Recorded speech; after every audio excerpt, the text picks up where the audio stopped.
Now let's get to our first interview today. It's with Piedmont Lithium. Their stock symbol is PLL on the Nasdaq. Keith, thanks for being with us today. Dave, it's great to be here. Thank you. Now, you're developing a lithium project in North Carolina. Give us an overview of where you are in the development process and what major milestones you expect over the next 12 to 18 months. Sure. Well, we started this business about 3 years ago in Gaston County, North Carolina, about 30 miles west of Charlotte. It's a mining-friendly area. North Carolina is the number 7 mining state in the country. We're operating in what's known as the Carolina Tin-Spodumene Belt. Spodumene is the mineral that contains lithium. Virtually all the world's lithium came from this region from the 1950s to the 1980s. There were 2 very large mines operating then. There are 2 large chemical plants still processing in the region. We've been aggressively building out a land package, doing exploration drilling, and putting economic analysis around the project. So 2019 is actually a very important year. We have a series of important catalysts. So in June, we'll update our resources. In July, we'll update our scoping study, which will be a summary of our economics. We hope our resource base grows materially and the economics, which are already very strong, will be that much stronger. And then toward the end of the year, we expect to complete the permitting process and complete a definitive feasibility study. So we should have a shovel-ready project right around the end of this year, which is moving very, very smoothly for us. And as I understand it, it's the only conventional lithium project in the U.S. Yeah, there are a number of projects across the country that are interesting. There are a number of projects really around the world. Some of the projects in Nevada, for instance, and some other states I think are quite intriguing, but ours is quite straightforward. We're really going back to the future, as we say, doing what was done in the region decades ago, simple open pit quarrying and processing, and then straightforward lithium chemical processing, which has been done around the world. So there's nothing novel about our process. It's really quite straightforward and from an execution risk perspective, quite manageable.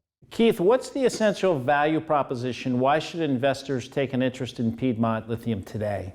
It's a great question, and there's really a handful of things. First of all, demand for lithium is growing very dramatically, 20% plus a year for the next decade or two, people are saying, really driven by electric vehicle demand. So lithium is the essential element in a lithium-ion battery.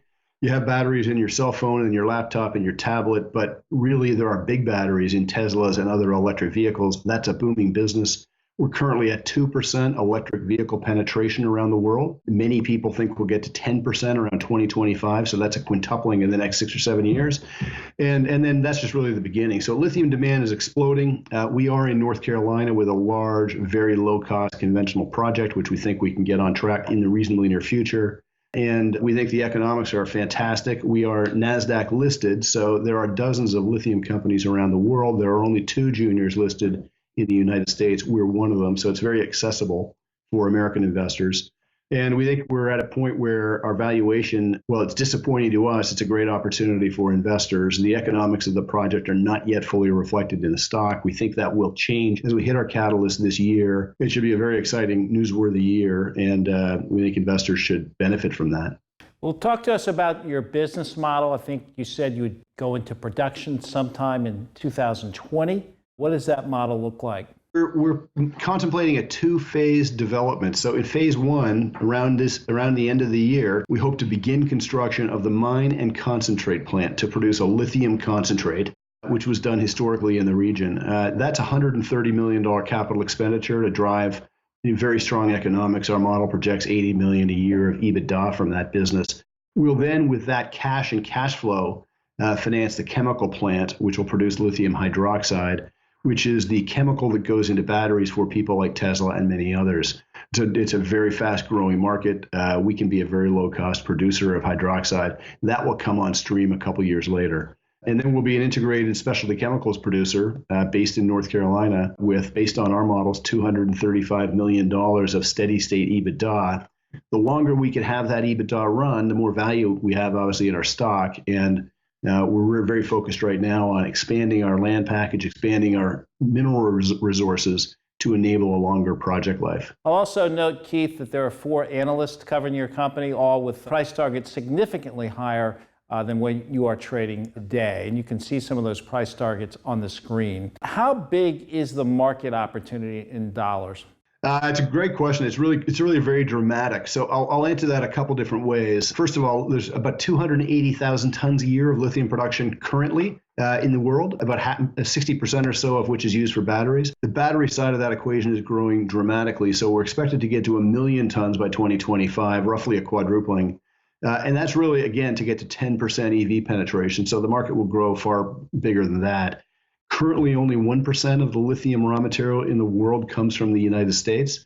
If we were in production today at our 22,700 ton projected level, we'd be about 7 or 8% of the global market. So it's a big business.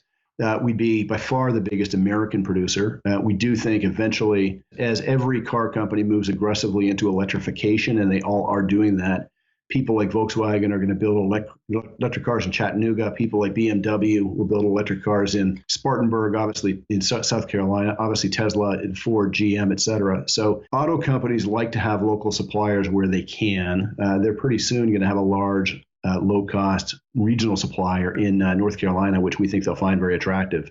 And to recap, what's the main takeaway for investors? And I will note for our viewers that companies in your space trade at a multiple of their forward EBITDA, about 2 times their forward EBITDA. And of course, at your current market cap as of this recording, a little less than 80 million, we might want to reiterate your EBITDA going forward as you talk about the main takeaway for investors today. Sure. So our market cap today is around 75 million US dollars. I think that is a attractive valuation from an investor's perspective, certainly. We have a construction decision on our project 9 months away, we hope, by which time the project will be bigger, the economics, the net present value will be significantly larger. It's currently $888 million in our existing scoping study. To the extent we can grow resources and extend mine life, that number should grow. And again, we contemplate 235 million of annual run rate EBITDA. Trading at 75 million today, we're at a fraction of our valuation we might ascribe to in the future. So we think it's a very attractive opportunity today. Keith, thank you so much for being with us today. Thanks a lot, Dave. Enjoyed it. Now, to get more information about Piedmont Lithium, visit pllinfo.com. You'll see research reports, fact sheets, presentations, and the latest videos. Now, it's all free, and you can even subscribe to email alerts to stay on top of the latest news. You can also call 1-800-RedChip to speak to a specialist if you have any questions.